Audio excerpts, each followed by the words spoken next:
Hi, welcome. Enjoy the content, subscribe, and turn on notifications. Brandon Cole never imagined trust could be shattered in a single moment, during a casual backyard barbecue.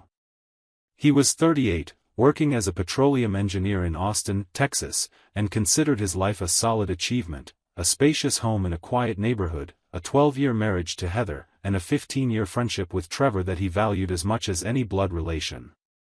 Trevor wasn't just his best friend, he was the best man at Brandon's wedding, the first person to visit him in the hospital after he broke his leg in a mountain biking accident, the guy who held his spare keys and knew the Wi-Fi password by heart. They'd met in college, shared an apartment for 3 years, and kept the tradition of watching football games together every Sunday, without fail. Trevor had married Melissa 9 years ago, and the two families had become so intertwined that holidays were always shared, vacations sometimes planned together, and the kids treated each other like cousins. Heather, at 35, was a marketing manager at a growing tech company. She'd always been charismatic and extroverted, the kind of person who lit up any room with contagious laughter and well-told stories. Brandon loved her for that, how she made social connections easy, something he, more reserved and analytical, always found difficult. She organized the barbecues, remembered everyone's birthdays, sent good morning messages in the WhatsApp group. She was the social glue of their circle. And Trevor? Trevor was always there. Maybe too much so, Brandon realized later, going over memories with a different lens. That July Saturday, the Texas heat was oppressive even by 6 p.m. Brandon had just started grilling burgers and sausages while Heather prepared salads in the kitchen. Trevor and Melissa arrived with a box of craft beers and their young son, who immediately ran into the yard to play with the family's golden retriever, Cooper. The atmosphere was relaxed, familiar, safe. Brandon flipped a burger and watched Heather walk out of the kitchen with a tray of grilled corn. She was laughing at something Trevor had said, and as she passed him to set the tray on the outdoor table, Trevor reached out, not to take the tray, but to lightly brush the small of her back, guiding her as if she needed direction in her own yard. The gesture lasted less than 2 seconds, but something in it made Brandon pause. It wasn't just the touch. It was his ease. His familiarity. The way Heather didn't react, didn't pull away, didn't seem bothered, as if that kind of contact were routine. Brandon shook his head, trying to brush off the discomfort. It was paranoia, he told himself. Trevor was practically family. But then he noticed something else. When Heather laughed at Trevor's jokes, she tilted her head in a very specific way, exposing her neck, a gesture Brandon recognized as something she used to do with him, back when they were dating. Now, watching her do it with Trevor, a cold chill ran down Brandon's spine. He kept grilling, but his eyes followed the two with new attention. Trevor handed Heather a beer, and their fingers lingered longer than necessary. She murmured something Brandon couldn't catch, and Trevor smiled, not his usual open, carefree grin, but something quieter, almost intimate. Like a secret shared. The rest of the barbecue passed in a strange haze. Brandon joined the conversations, laughed at the right moments, but part of him was cataloging small details, how Heather knew exactly how Trevor liked his burger before he asked, how they moved around each other in the kitchen like they'd rehearsed it, how Trevor brushed Heather's shoulder as he passed behind her, a brief but deliberate touch. When the night ended and Trevor and Melissa left, Brandon helped Heather clean up in silence. She was upbeat, talking about how fun the barbecue had been, how Trevor had told that hilarious story about his boss. Brandon just nodded, his mind racing. That night, lying beside Heather as she slept, Brandon couldn't shut off his brain. He started replaying the last few months with a new perspective. Heather had started going to the gym earlier, 6 a.m., 3 times a week. She'd casually mentioned running into Trevor there with a frequency that now seemed suspicious. Did Trevor work out early too? Since when? Brandon had never thought to ask. And there was that time, 2 weeks ago, when Heather volunteered to pick Trevor up at the airport because Melissa was busy with the kid. Brandon had thought it was kind at the time. Now it seemed too convenient. He remembered how Heather knew details about Trevor's life that Brandon had never shared, the name of his new big client, the promotion he was waiting for, even the specific brand of whiskey he preferred. How did she know those things? On Monday morning, Brandon woke with cold determination. He wouldn't ignore that knot in his stomach. He wouldn't convince himself he was being paranoid. He would find the truth, no matter what. During lunch, Brandon called a number a coworker had mentioned months ago, during a conversation about a messy divorce. Marcus Reeves, a private investigator, ran a modest office downtown in Austin. When Brandon explained the situation, without drama, just listing facts like an engineer laying out variables in an equation, Marcus listened with professional attention. "How long do you think this has been going on?" Marcus asked. Brandon hesitated. "I don't even know if anything's going on. Maybe I'm being an idiot." Marcus shook his head. "Trust doesn't work on maybe, Mr. Cole. If you've got doubts, you deserve definitive answers. Let me work for a week. If there's nothing, you can relax. If there's something, you'll want to know." Brandon hired Marcus right away. For the next 3 days, he kept up his normal routine, work, dinner at home, watching TV with Heather, but every interaction felt charged with invisible tension. Heather noticed nothing. She was excited because Trevor had suggested the two families go camping together next month. Brandon just smiled and said it sounded great, while inside, something in him died a little more. On Thursday afternoon, Marcus called. "We need to talk. In person." His tone said it all. They met at a cafe far from Brandon's office. Marcus placed a manila folder on the table with an expression that mixed professionalism with genuine compassion. "Mr. Cole, I'm sorry, but you were right to suspect." He opened the folder. The first photo showed Heather and Trevor checking into a motel on the highway, a discreet place with faded neon signs. The second captured them in the parking lot, kissing intimately, clearly in a secret relationship that went far beyond friendship. Brandon felt like he'd been punched in the gut. He flipped through the other photos with trembling hands, Trevor leaving Brandon's house on a Thursday afternoon, when Brandon was supposed to be at a conference in Dallas but had come home early. Heather and Trevor at a distant restaurant, sitting on the same side of the table, bodies leaning toward each other. More motel photos. So many motel photos. Marcus slid a typed report across the table. "I spoke discreetly with the staff. They recognized them immediately. Your friend has reserved the same room for 8 months. Always on Wednesday afternoons. Always pays in cash. 8 months. 8 months of lies. 8 months of Heather kissing Brandon good morning, leaving for client meetings or extra gym sessions. 8 months of Trevor sitting in Brandon's living room, drinking his beer, playing with his dog, all while hiding the fact that he was having an intimate affair with his wife. Brandon couldn't breathe. He thanked Marcus, paid by check, and drove aimlessly for 2 hours, processing the complete collapse of his reality. When he got home that night, Heather was making dinner, humming a pop song from the radio. She smiled when she saw him. "Hey, love. How was your day?"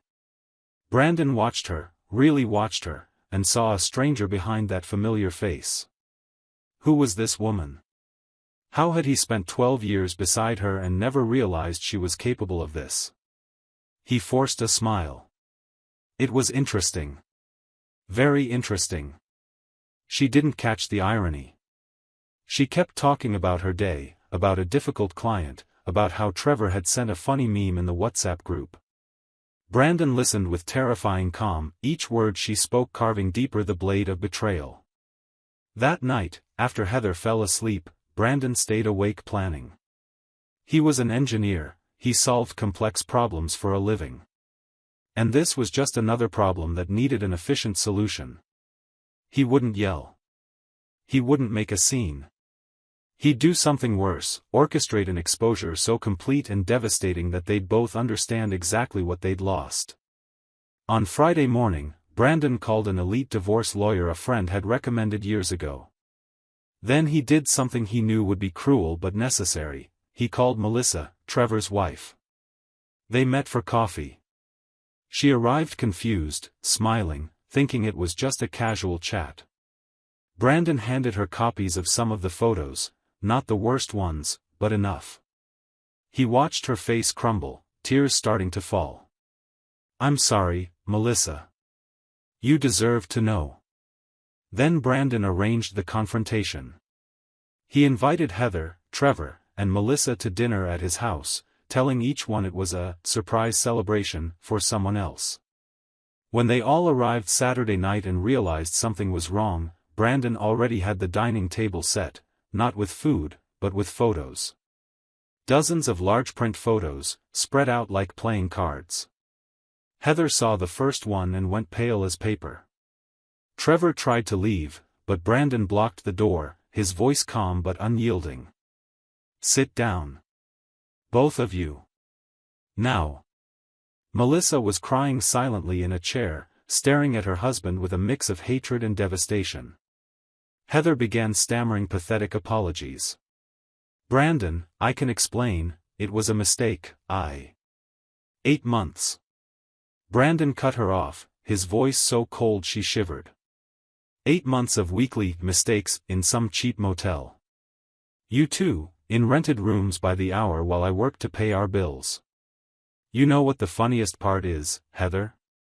I trusted you. I trusted you both more than anyone else in this world.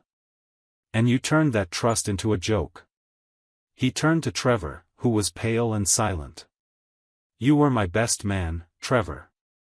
You held the rings. You gave a speech about loyalty and friendship. And then you spent 15 years waiting for a chance to destroy all of it. Why? Was she that good in bed it was worth losing a brother?" Trevor finally found words, offering a cowardly defense. "Dude, she seduced me.